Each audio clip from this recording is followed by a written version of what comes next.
of this conflict is illegal occupation.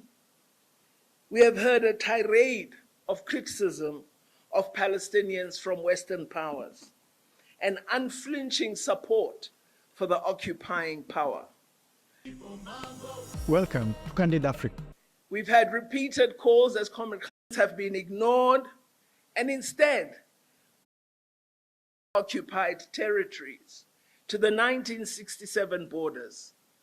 These decisions have been ignored, and instead we have witnessed the burgeoning expansion of illegal settlements on Palestinian land, growing oppression of the Palestinian people, gross violation of their human rights, and the Gaza Strip being turned into an open-air prison, regularly denied electricity, water, and fuel. The current denial is not new. It's been happening time and time and time again. For 16 years, Gaza has been under siege, with its people struggling to survive the ongoing land, air, and sea blockade imposed by Israel, with Palestinians denied exit and entry into the Strip. I was horrified when one of our former leaders, Comrade, I don't know if I should call him Comrade anymore, Comrade Teralekota, said that Israel is not an apartheid state. Well, the Palestinians are denied free exit and entry into their own land. They do not have free movement. We didn't have free movement under apartheid. Palestinian people use separate entrances when they go through the border. We had to use separate entrances under apartheid. Palestinian children do not have free access to education. It was the same for us. So I don't know what more Israel should do for Comrade Likota to recognize that it is an apartheid state. We've seen today increased Israeli aggression under the most far-right Israeli government we've ever seen. And we've seen the inaction by the Security Council, the very body whose mandate is to maintain international peace and security.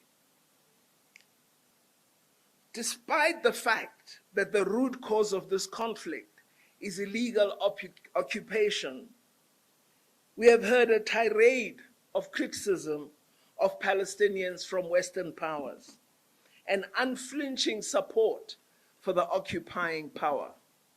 Despite the fact that I've been called all kinds of names because I refused to call Russia an occupying power of Ukraine. I have always objected to double standards. These type of double standards are the result of a global system which is skewed in favor of the powerful, to the detriment of those fighting for their rights and self-determination. I repeat, it is imperative that social movements raise their voices in solidarity with the Palestinian people, particularly given the notably biased media coverage of the current violence. It's unacceptable, 8 decades nearly after its creation, 5 nations still wield disproportionate decision-making power in the Security Council, and those 5 number among the most problematic countries in the world, the causes of many of the problems I referred to today. So the overhaul of the UN system should include enforcement of decisions taken by what we hope will be a democratized UN Security Council. We also believe we should no longer accept a situation where countless UN resolutions are passed by the vast majority in the UN General Assembly, but are merely ignored. I believe we need to continue as South Africa to contribute to the building of a global progressive movement for a better Africa and a better world. People need to be shaken out of complacency and distraction.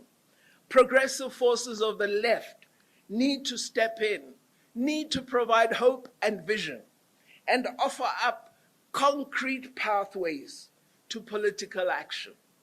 Across the global south, the progressive community has begun to rally. We look forward to the expansion of brave, united, vibrant social movements.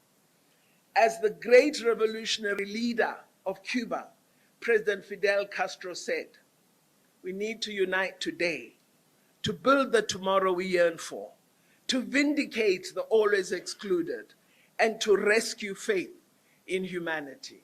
I hope we can do this, and I thank you for listening to me. There we have it.